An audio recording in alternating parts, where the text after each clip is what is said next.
Amigos de la cultura, el licenciado Eduardo Blanco les saluda. Hoy vamos a hablar del análisis organizacional a nivel empresarial.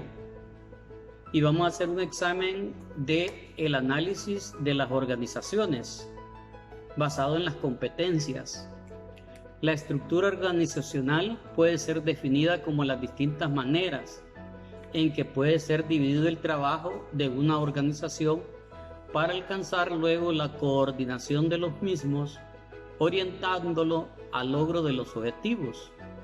He ahí la base primordial en una organización, es decir, seleccionar las competencias para el puesto. Y a eso es lo que se le denomina división del trabajo. Y permite observar a la organización dividida en diferentes sectores a modo de alcanzar el objetivo.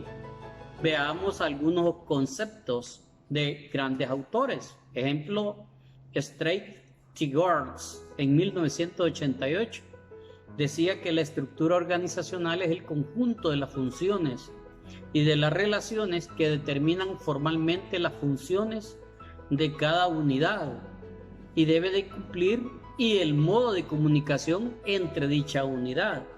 Es decir, la estructura organizacional lleva como fin establecer un sistema de papeles o de roles que han de desarrollarse los miembros de una entidad para trabajar en forma conjunta, de forma óptima y que se alcancen las metas fijadas en la planificación. Dos elementos bien claves aquí, o tres pongámosle. Uno, trabajo en equipo.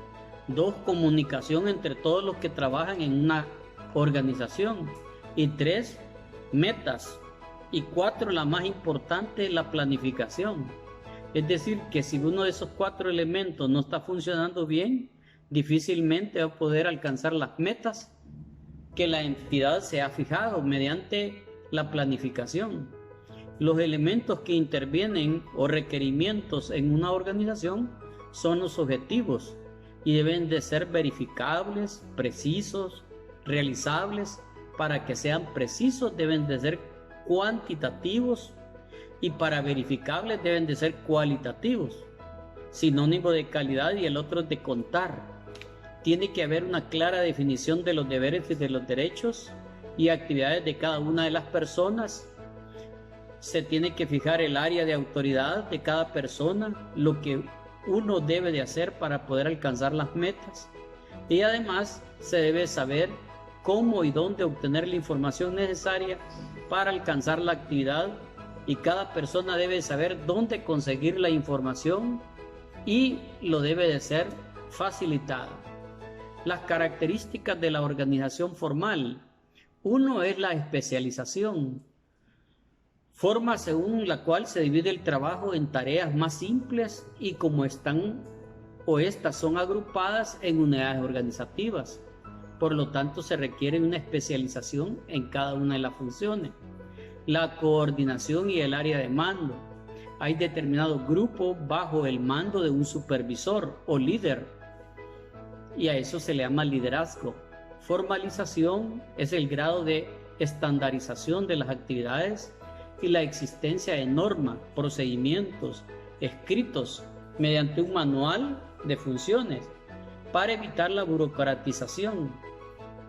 Factores que determinan cómo está o cómo está estructurada organizacionalmente una entidad, eso se le llama organización formal, según su tamaño, según su tecnología y según el sector sectorial. En relación al tamaño, dependerá de la clasificación en donde esté colocada la empresa, como grande, más compleja, burocracia, estructura organizativa más compleja y especialización. En relación a la tecnología, esto depende de la condición al comportamiento humano, como la propia estructura organizativa. En cuanto al sector sectorial y social, no es lo mismo una empresa que esté en el sector agrario que en el industrial. Si la empresa está en un sector más simple, su estructura es más simple. Y desde el punto de vista lineal, es la basada en la autoridad directa de la jefatura sobre los subordinados. Por ejemplo, la estructura familiar. Esta obedece el hecho de que entre el superior y los subordinados existen líneas directas y únicas de autoridad y responsabilidad. Cada jefe recibe y transmite todo lo que sucede en su entorno o en su área, puesto que en las líneas de comunicación se establecen con rigidez. En cuanto a la estructura del comité, es aquella en donde la autoridad y la responsabilidad son compartidas conjuntamente por un grupo de personas en vez de una. En ella se reúne el comité, por lo general, para tomar una decisión y suele completamente a la línea de staff.